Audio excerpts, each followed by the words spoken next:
Rise and shine on Australia's Vision Christian Radio. And the book of Acts is a good place to go because it's about a story. It's the story of Jesus has died and he's risen again. He's gone to heaven. He's said to his disciples, now you go and tell the good news. And the book of Acts is all of that early church preparation as they're going out for the very first time telling people about what Jesus has done for them. And we're in the book of Acts chapter 23, Phil, and let's just say things are hotting up. They are literally heating up. We saw yesterday, and actually the day before as well, the Apostle Paul, he's come to Jerusalem and he knows, he's been told through prophecy, but also his inward witness, that something was going to happen there, that he would end up being in chains, bound. So it's not a surprise to him when a big riot, a mob happened and they take him and they want to kill him. The Roman guards keep him aside. It happens, Phil. It happens.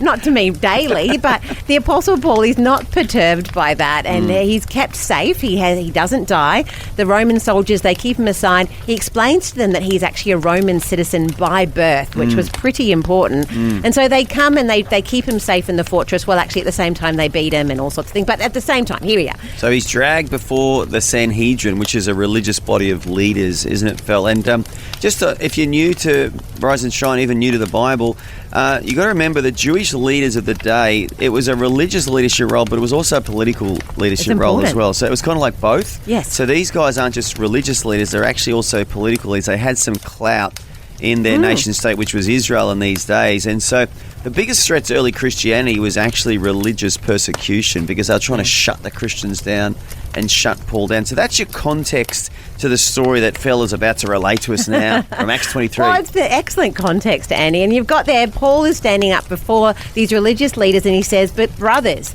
I've always lived before God with a clear conscience. And Ananias, the high priest, commanded them to slap Paul in the mouth. And Paul like that. Yeah, Paul speaks back and he says, you corrupt hypocrite, what sort of a judge? And those standing near Paul say to him, how dare you insult God's high priest? And this has always marked me, Andy, this reply from Paul. And he says, I'm sorry. This is Paul apologising. I'm sorry, brothers, I didn't realise he was the high priest. For the scriptures say you shouldn't speak evil of any of your rulers. And I just find that heart to Paul, it's such an inspiration actually, because even in that situation where you've got someone who is clearly speaking out against the church, this religious leader, but Paul's still respecting the position that they held, and I find that really inspiring. Yeah, and I also, it's funny you see that, Ned. I've always seen this in the story, that the strength of Paul, because as soon as someone slaps him, he's like, well, God's going to judge you, you whitewashed wall. I mean...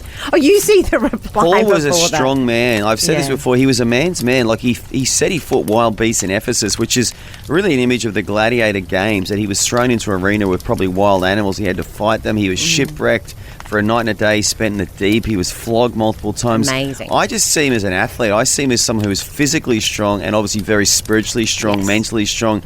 He was just like a juggernaut. He was unstoppable. Well, there you go. We've got him as a movie character here now. But he was incredible. And look, there's a bit of a discourse there that goes on before them. And the end crux of it is that they decide that he has to be sent on to be judged by the Roman leadership at the time. And what we find as we go into Acts 23 is there's actually a group of Jews who decide that they are going to try and kill Paul. In fact, so much so that they have an oath. They take an oath. We're not going to eat, we're not going to drink until Paul is dead. Yep. Well, Paul's nephew finds out about the plan. He goes to the Roman leaders and tells them, and they sneak him out so that this doesn't happen. And I always wondered what happened to the men who said, I'm not going to eat and drink until Paul died.